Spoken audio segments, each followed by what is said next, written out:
हरे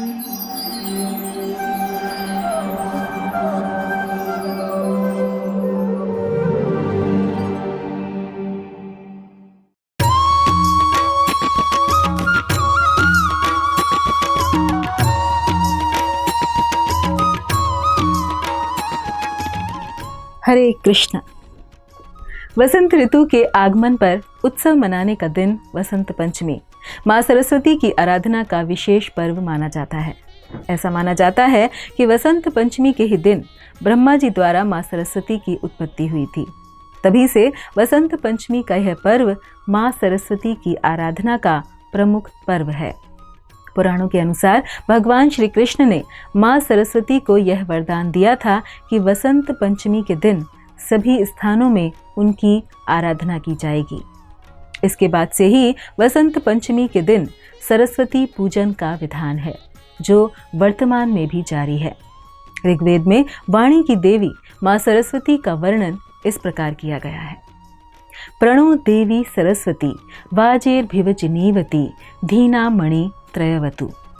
अर्थात देवी सरस्वती के रूप में परम चेतना हमारी बुद्धि, प्रज्ञा और सभी मनोवृत्तियों का संरक्षण करती हैं।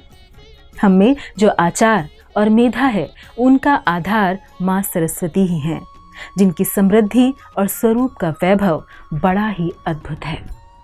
और परम चेतना अर्थात परम पुरुषोत्तम भगवान श्री कृष्ण, जो इस सृष्टि में और इस सृष्टि के बाहर भी सभी वस्तुओं के मूल स्रोत हैं, वे ही परम कारण हैं, परम चेतना है। भगवद गीता में भगवान कहते हैं, मत्तः परतरम नान्य किंचिदस्ति धनंजय मयि सर्वमिदं प्रोतम सूत्रे मणिगणा इव।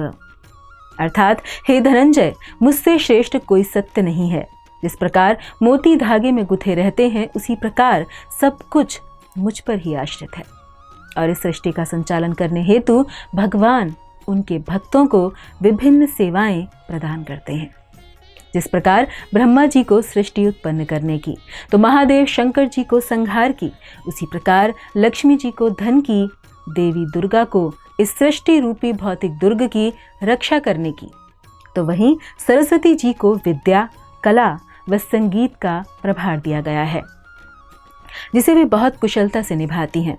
वह जो उनकी अर्चना कर उन्हें प्रसन्न करता है, उसे इन सब की प्राप्ति हो जाती है।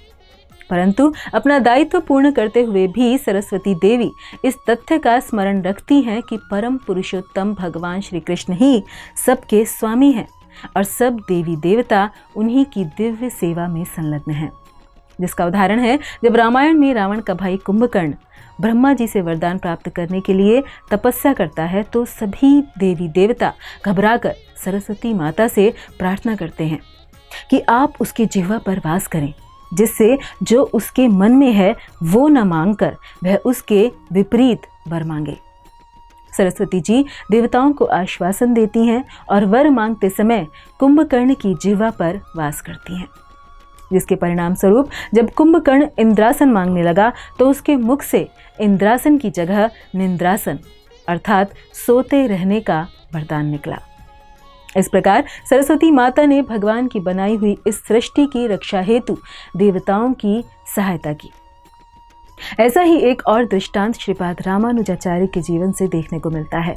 जब श्रीपाद रामानुजाचार्य अपने गुरु की इच्छानुसार श्रील व्यास देव के वेदांत सूत्र पर श्री वैष्णव सिद्धांत के अनुसार टीका अर्थात भाष्य लिखने के लिए कश्मीर स्थित शारदा पीठ गए, तो वहां के पंडितों द्वारा मूल लिपि के आग्रह पर मना किए जाने पर स्वयं सरस्वती जी ने आकर उन्हें मूल प्रतिलिपि प्रदान की।